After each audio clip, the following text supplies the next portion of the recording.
we are going to develop a budget. Okay? We're going to go through the steps that are involved in planning a budget. There are several different types of budgets. The first budget that I would refer us to is an income budget. And this is where we're going to determine how much money we expect that we're going to generate in the coming year. The second type of budget is an expense budget. And that's a recognition of how much money we think that we are going to use in achieving our objectives in the coming year. These two budgets together are referred to as the operating budget, or just the budget. So when we talk about the budget, we're talking about income and expense. Okay? There's another kind of budget referred to as a cash budget. This is not a budget that a food service director would plan, but it is used as an accountant would use it to make certain as that we have enough money to pay the expenses as they come due. Have you heard of companies that have had cash flow problems? What that means is they have not had enough money to pay what their current expenses are. So they don't have enough money coming in. And so what the cash budget is going to try to help to accomplish is to make certain that we are getting the amount of money in that is needed. Another kind of budget that we would use would be a capital budget. This would be items that cost more than $2,500 that would be taken and that we would depreciate the value of that over the useful life.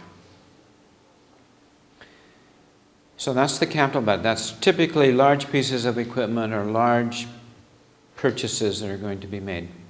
And then the final type of budget is a pro forma budget. And this is where we take the budget as we have planned it and put it into the format of an income and expense statement, maybe for the whole year. So we put into the pro forma what our income is, what our total expenses are, and we would also include in this some operating statistics. How many meals are we going to serve?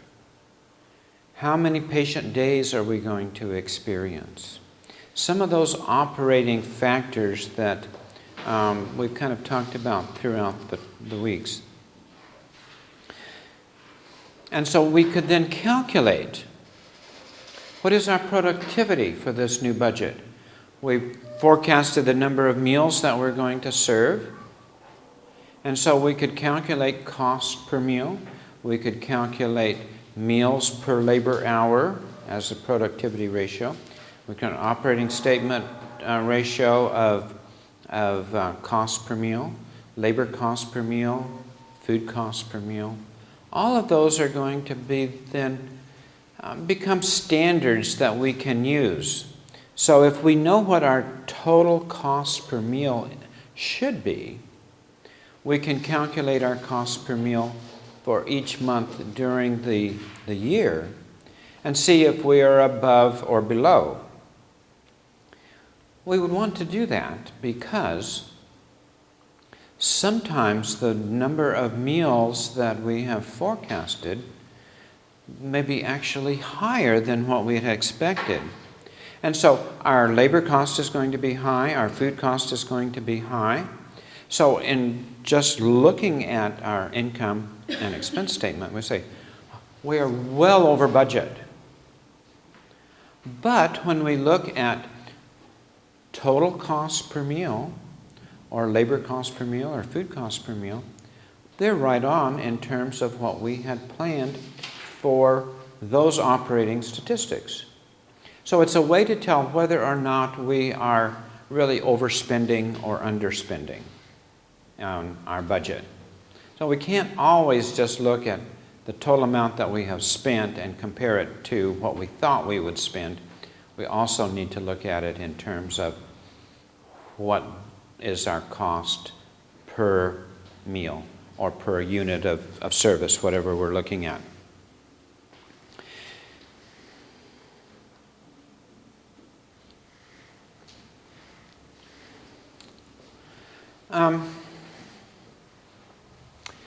I have a scenario that we're going to look at.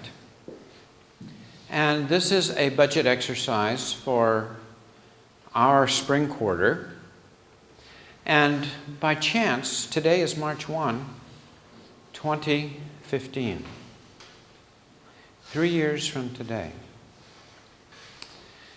You are beginning your first day as food service director at Memorial Hospital, a 375-bed facility located in a community of 35,000 people. You have just left a position as an assistant food service director for a 150-bed community hospital, and you accepted that position just prior to your graduation in June of this year. For the past 5 years, Memorial Hospital has suffered from a lack of strong leadership in the food and nutrition department. Poor management has resulted in very few objectives being established for the department. The budget and the actual operating report show no relationship with one another, so they're not really using the budget.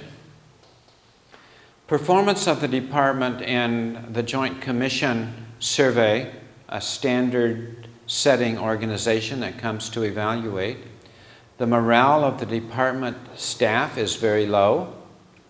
2 reasons given for the low morale are low wages, little growth in the department, or improvement in the department. Your task is to duplicate the fine leadership skills you established at Community Hospital by correcting the deficiencies in the operation of the Food and Nutrition Department. You have been asked by hospital administration to give priority to getting the department back on a sound financial foundation, to assure that the department runs smoothly with a minimum of employee grievances, and finally, that the department be progressive. The first step to achieve these requests from administration must be to write your mission statement. Establish goals, set long-term and short-term objectives, and prepare a budget that supports your objectives. Administration estimates a 3% inflation rate for the coming year.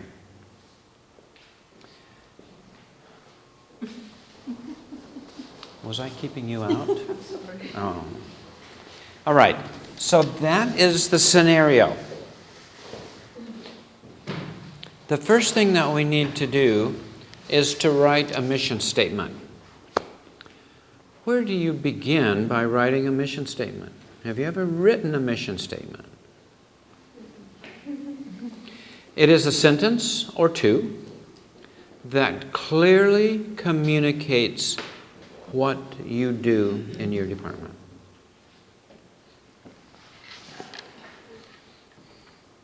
Take a minute or two and write a sentence that would clearly communicate what you are doing in your department. A mission statement. Why do you exist? Mm-hmm. Want that example? Yeah, from this scenario, yeah. But it's going to be the same for any hospital that you manage.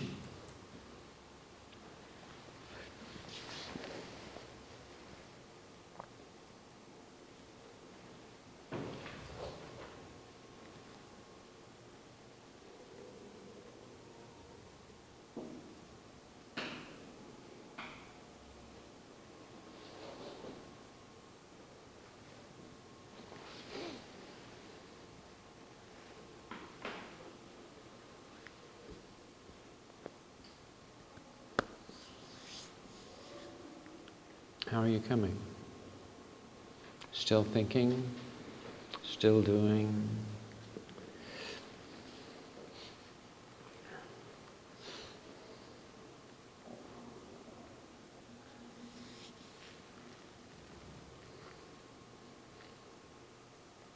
Have you read this? You may want to read that while you're... The next item that we have is item number C, which is not on the board, huh?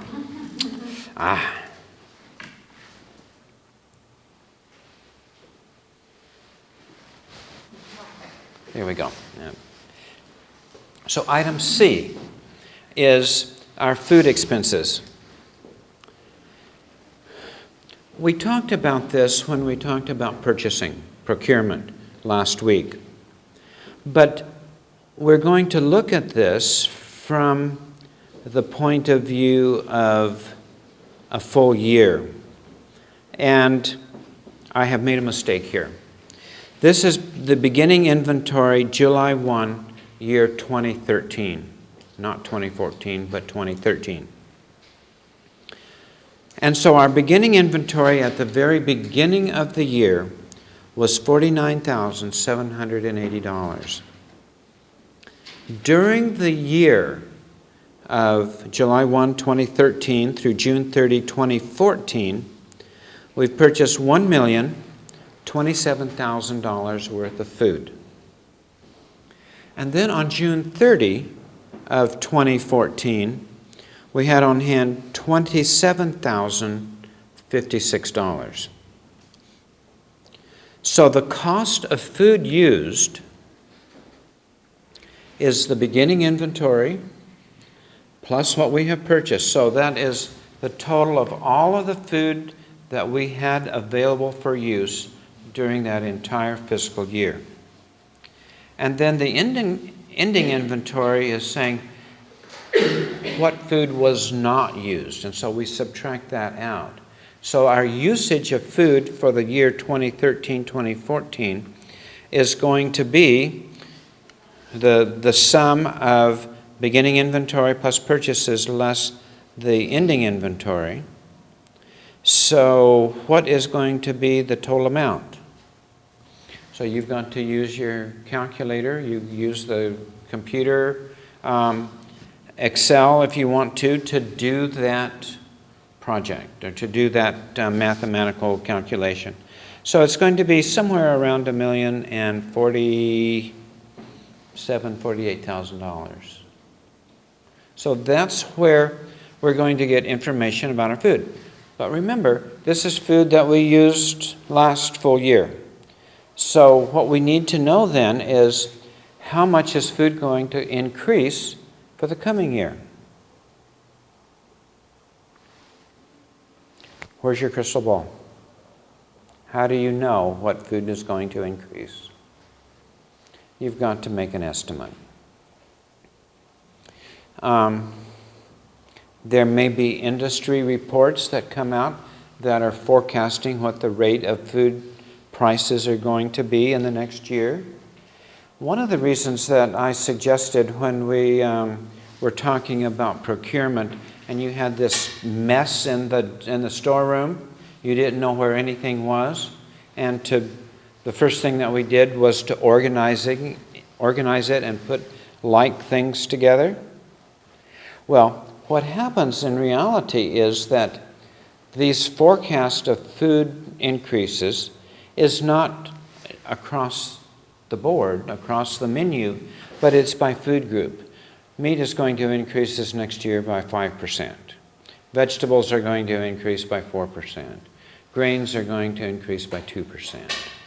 So overall it may be 3%, but in terms of budgeting for your food, you may want to look at those individual food categories and multiply them out by those specific percentage increases to come up with a more accurate forecast of what your food cost is going to be for the coming year.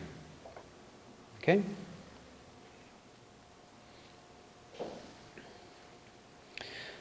Food cost budget is not a difficult thing. Probably the most difficult of it is going to be the labor. And so we've gone through that.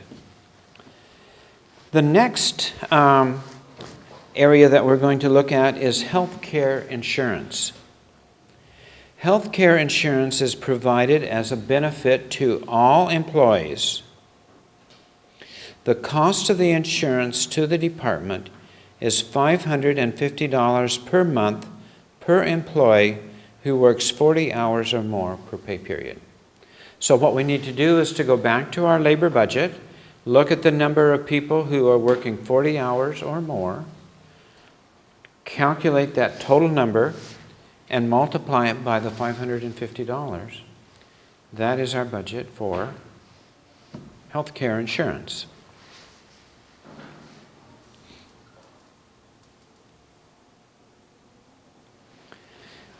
The next is retirement benefit.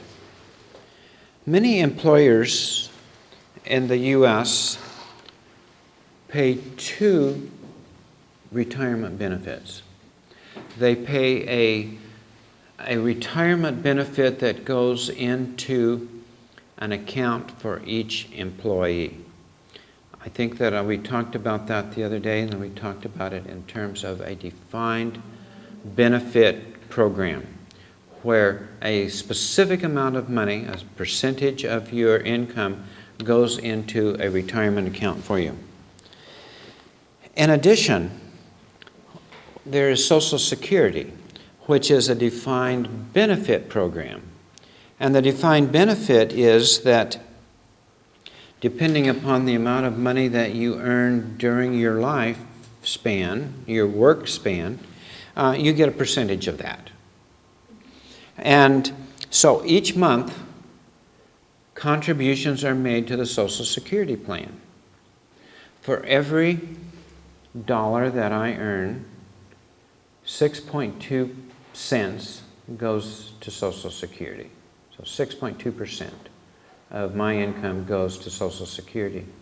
My employer, on the other hand, also contributes 6.2%. So the employer is contributing 2 times, I'm contributing 1 time, and then I can add more if I want to, not into Social Security, but into the other retirement plan that was talked about. And so in that other retirement plan, 7.5% of my wages go to the retirement plan. In addition, 6.2% go to the Social Security or to the government retirement plan. So what is that? 13.7% of my wages go to a retirement plan for me and for everyone else who is working. And so that money is invested and then returned to us upon retirement in terms of a monthly benefit. So in order to plan for that, we need to know what the total amount of income or wages that we're going to pay to all of our employees. So 7.5% of total wages is going to go to that defined contribution, and 6.2% is going to go to the Social Security plan. Again, just a very simple multiplication to come up with that part of our budget. Any questions? Is that fairly straightforward? We're not going to be so straightforward now. There are miscellaneous employee benefits, like tuition benefit. So as an employee, you have an opportunity, and I have an opportunity to take a class, any class that we want to. It may be at the university, it may be at a smaller community college, but part of the benefits that I have is that they will pay for my tuition. They will pay for your tuition. They also pay 3 days of funeral leave. So if you have a close relative who has died, you get 3 days of pay without going into your paid leave bank. You just get 3 straight days. The problem associated with estimating this is how many people of the total population of employees that you have are going to take advantage of this tuition benefit. You have just come to work here. You don't have any records of that. What do you do? Put a 0 there? No?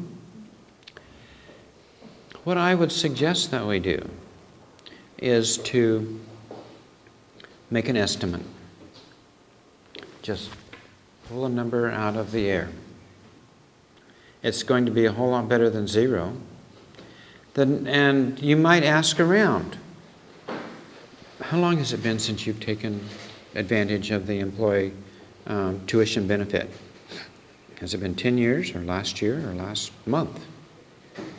And so you might be able to do a survey and find out a better answer than just pulling a number out of the air, but it's certainly better than 0.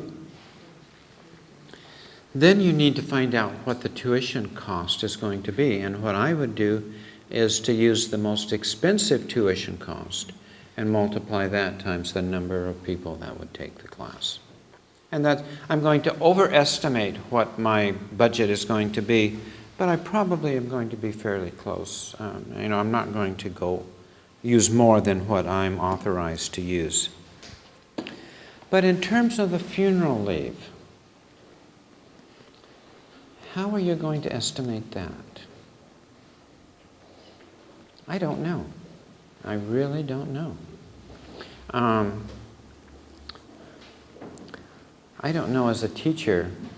I hope that you understand my humor here. Often I have students come at exam time and they say, "My grandmother died." That's not funny. But, grandmothers die more frequently during test week than any other time of the year. So it's very important for grandmothers to be very, very careful during test week so that they don't die. So this excuse of grandmothers dying or grandfathers dying or something, just doesn't count very much. So to begin with, you just need to make a guess. 3, 5, I don't know. There's no right answer, there's no wrong answer. We just experience what we experience. And to be honest with you, the tuition benefit that we just calculated is probably overstated. And so by looking at this funeral leave, it's probably going to be understated, or even if it's overstated, all of them together are probably going to be fairly accurate. So it's not a lot of money. It doesn't have a lot of materiality, if we can go back to our discussion at the beginning of the importance of finances here. Only if you die you get this. If you get married, no. Someone dies. Because in Romania you get married So if, 3 days. Congratulations, that is wonderful. Very good. Any other things? Funeral, I don't think. Yeah, funeral also, yes. 3 days. Mm-hmm. For marriage also 3 days, I think. Mm-hmm. Mm-hmm. So it's good then to And when the wife is giving birth to your child, the husband so 3 days. 3 days for the husband. excellent. Yeah, very, very good. Mm-hmm. Mm-hmm. So these are examples of additional employee benefits that may be country required or company provided. We have a regulation or a law that says that an employee may take up to 12 weeks off without pay for family-associated conditions.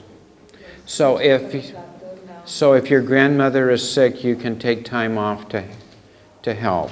If you have a child, you can take up to 12 weeks off after the birth.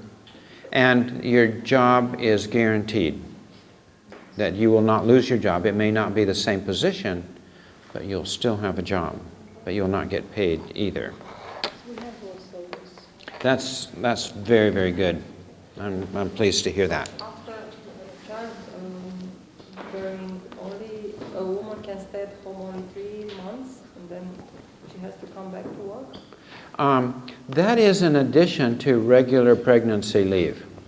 And that is essentially established by the physician.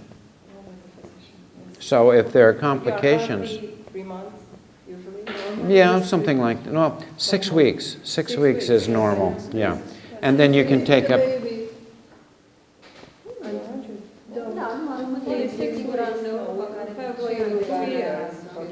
Yeah,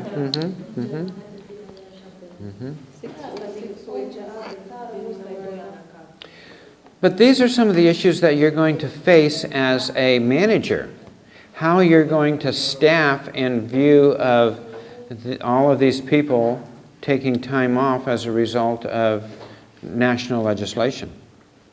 So that's why I think you really need to have a good contingent workforce or on-call workforce so that you can pull those in this event.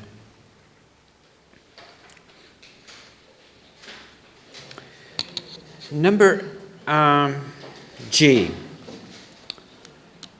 I've asked you to provide for cleaning, disposables, and other supplies that could be used in production and service.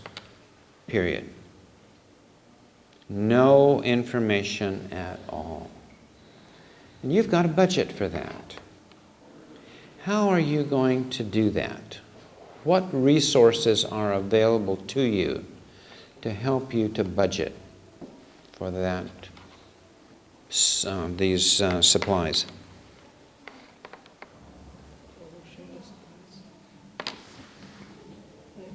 Last year budget. That's a good place to go, yeah. But the budget last year wasn't really complete. I don't know that it may have everything that I want. But if it does, I'll use that. But I certainly don't have any current information about that. What I'm going to have to do is to estimate. Find out what percentage of my total expenses are for supplies.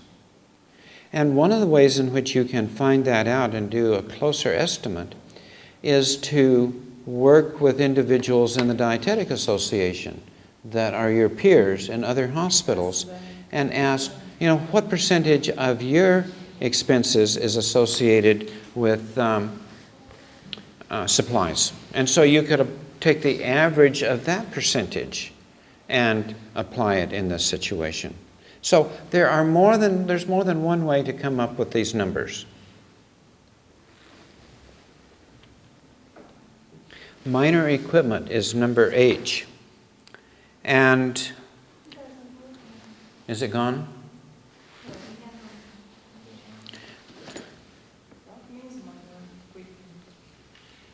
Sorry about that. It should be back momentarily. So you must be the Oracle of Delphi. I'm sorry? So you must be the Oracle of Delphi. Oh, I need your help in telling me when things are bad.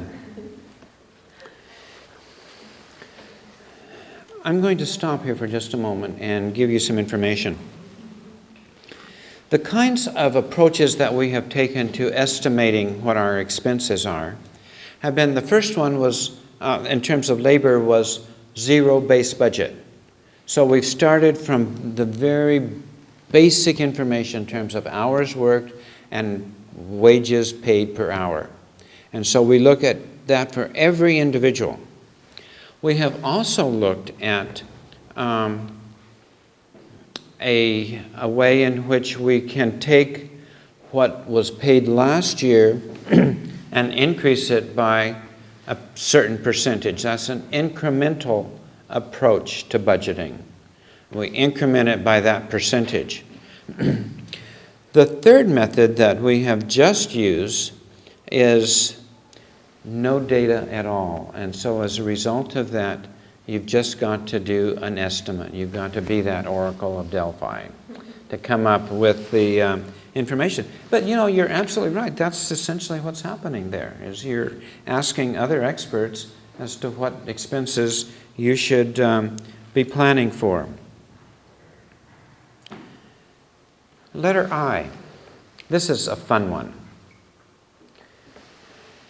One of the things that you need as a dietitian is continuing education. And many employers will pay for that continuing education. And so you've got to budget for that continuing education. What are you going to do? Are you going to go to a conference? You're going to go to a class? You're going to go to whatever. So associated with that is going to be the tuition cost, the transportation costs, the hotel cost. All of that is going to be embedded in the cost of the continuing education. And so you look to see what is available, or you know that a meeting is coming up where you can get continuing education hours.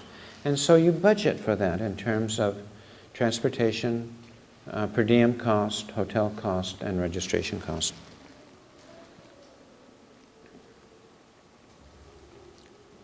That is the end of the budget in terms of the operating budget, or just the budget, looking at income and expense.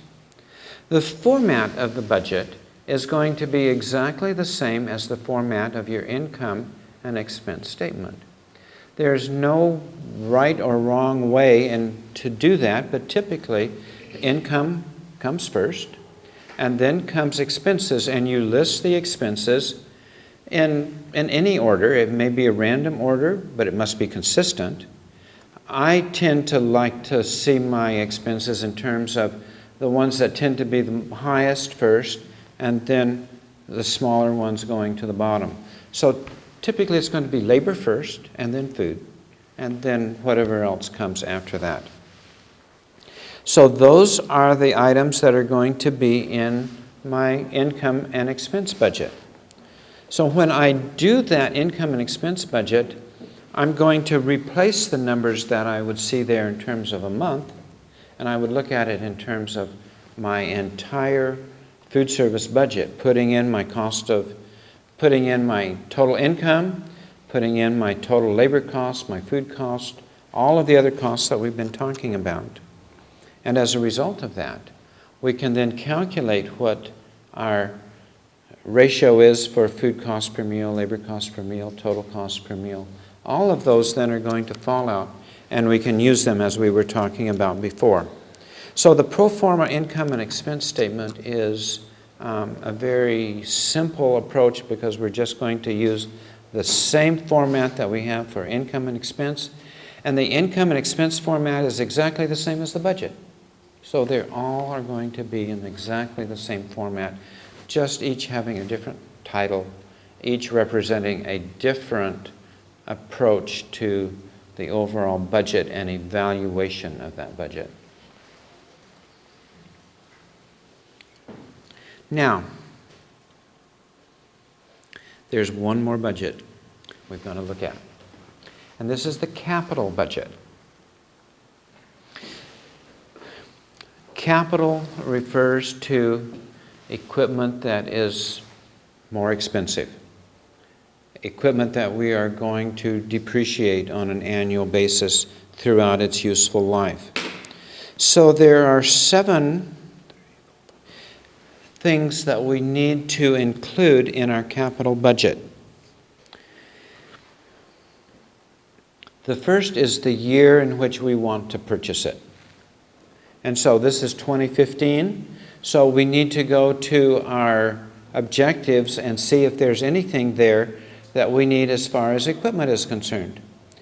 Part of this being my first day of work, I want to do a tour through the entire facility to see what equipment really needs to be replaced, or put it on my list of things that need to be replaced in the coming years. So this is going to be Probably one of the first steps that I'm going to take in my new position. Then I need to have an equipment specification. The equipment specification is a clear communication of exactly what I want. So if I'm looking for a dishwasher, do I want an under-counter kind of a dishwasher, or do I want a very long dishwasher with a belt that will have high volume? It's going to depend upon the number of meals that I serve and how many dishes and trays and silverware that I'm going to use on a daily basis. It's going to help me to know what piece of dishwashing equipment that I'm going to need. So what I need to do is to talk to a salesperson to find out which piece of equipment is going to be the best for our use. And I would talk to several equipment salespeople, not just one, and to get a broad view of the feelings of salespeople. The next one is quantity. How many dishwashers do I need? Just one. But if I were buying something else, maybe steamers, I may need two, or I may need more based upon the volume that we have.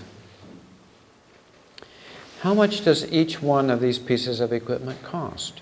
I'm going to need to go and talk to that salesman to get this information. And so this gives me an opportunity to talk to about other items, such as the specification and what the piece of equipment will do. Now, the fifth and probably most important piece of information that will go in our capital budget is the justification. Can you give me one good reason why you need this piece of equipment? It's really what the question is. But I would put 2 or 3 or 4 reasons down why I would need this piece of equipment. Dishwasher I chose that example because that's something that I did in my budget a number of years ago in planning for the replacement of a dishwasher that we could just not keep operating. The cost of repair was greater than the cost of a new machine if we looked at it over several years. So that was an easy justification, even though it was $50,000, a lot of money.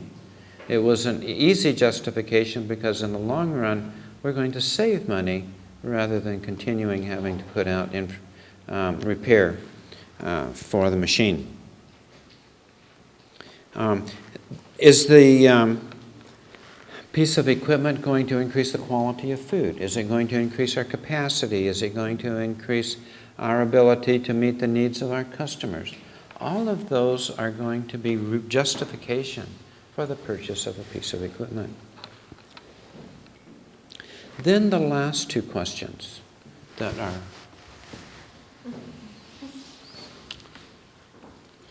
not there.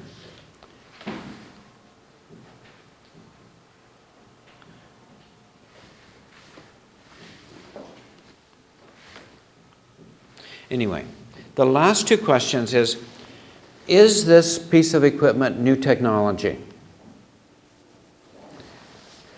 And will this equipment improve the service to our customer? That's an objective that we started out with, was to improve customer service. And so hopefully this piece of equipment will actually do that. And so we would put yes in that box. Come on. What?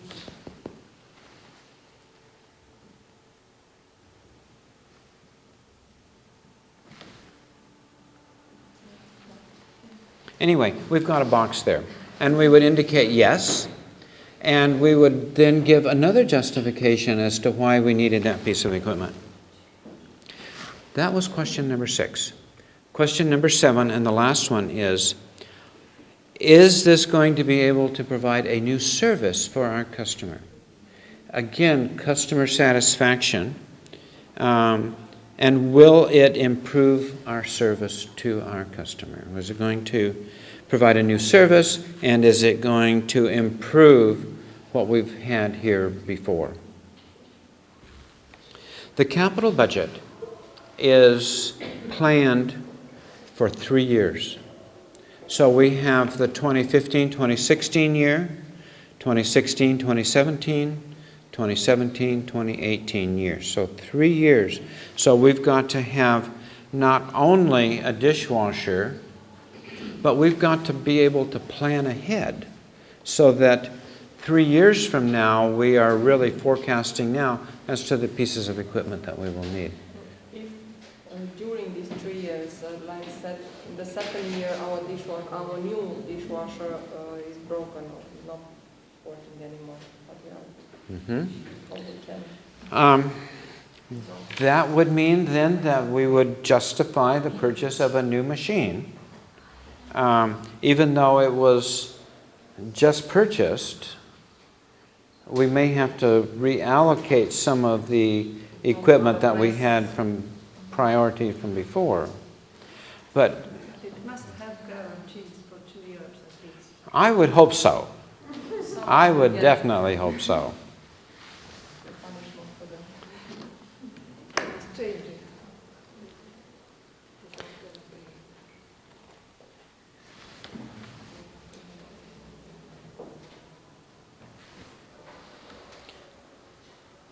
There.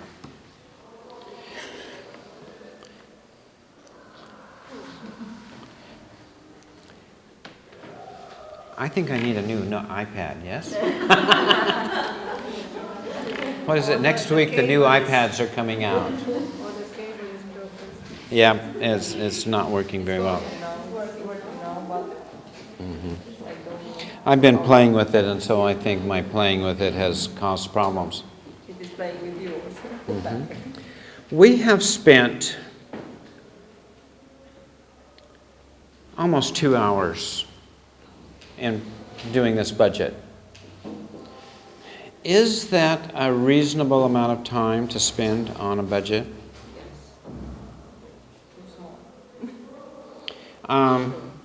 In reality, if this was not the first time that you were doing a budget, but a second or a third time, you could get most of this budget done in this amount of time.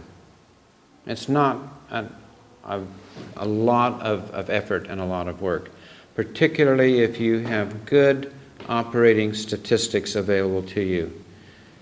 I'm speaking particularly about your income and expense statement and what your budget was from last year. Having those available to you, along with your goals and objectives, budgeting is not a difficult thing. When I was in school, budgeting was not taught, and I was not happy about that, because the feeling was that we should not tell our employees about the budget, and we certainly don't want our competitors to know about our budget.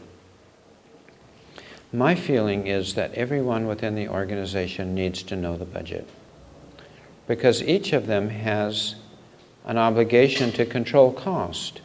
And so I think it's important to share how well we are doing financially with everyone in the department. It can be a very motivating opportunity, as well as if there are problems, we can get the support and ideas from the employees of how we can save money. So it's not something that is going to be imposed on them in terms of saving money, but it's ideas that we have come up with as employees that we think are going to work. And so I think there's going to be much more support for that kind of a scenario than the boss saying, we've got to cut cost. So. Like in the films with leaders. Mm-hmm. I would never forget that. Good. Good. And you can go back and look at it anytime you want to at home. Did you get the address for the it's on TED, on TED.com. Yes. And you can either search under leadership and find it, or I just put in the first name of the conductor, Itay, I-T-A-Y, and it comes up as the first option.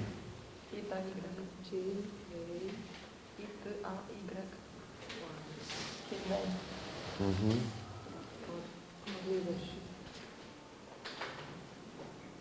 Americans say the letters very strangely. Yep.